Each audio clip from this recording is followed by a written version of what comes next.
అభ్యాసి Telugu link స్వాగతం సుస్వాగతం. నేను మీ పెద్దంటి రామకృష్ణ చక్రవర్తి. సుమతి శతక పద్యం 9తో నేను మీ ముందుకు వస్తున్నాను.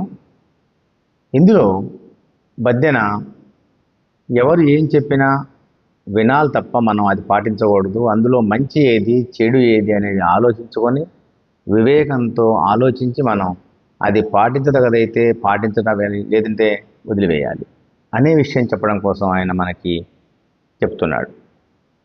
వినదగునెవ్వరు చెప్పిన వినినంతనే వేగపడక వివరింపంగా, గనికల్ల నిజము తెలిసిన మనుజుడెపో నీతిపరుడు మహిళో సుమతి.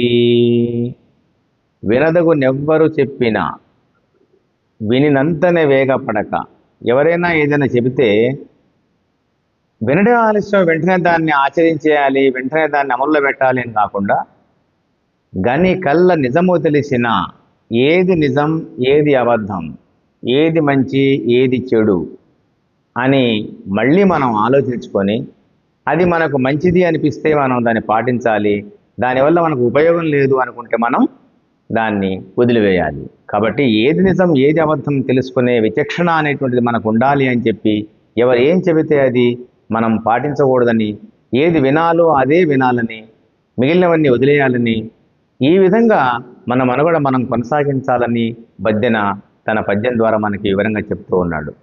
ఇదందరూ కూడా నేర్చుకోండి, నేర్పించండి. తెలుగు భాషను ప్రేమిద్దాం, తెలుగు భాషను కీర్తిద్దాం. ధన్యవాదాలు.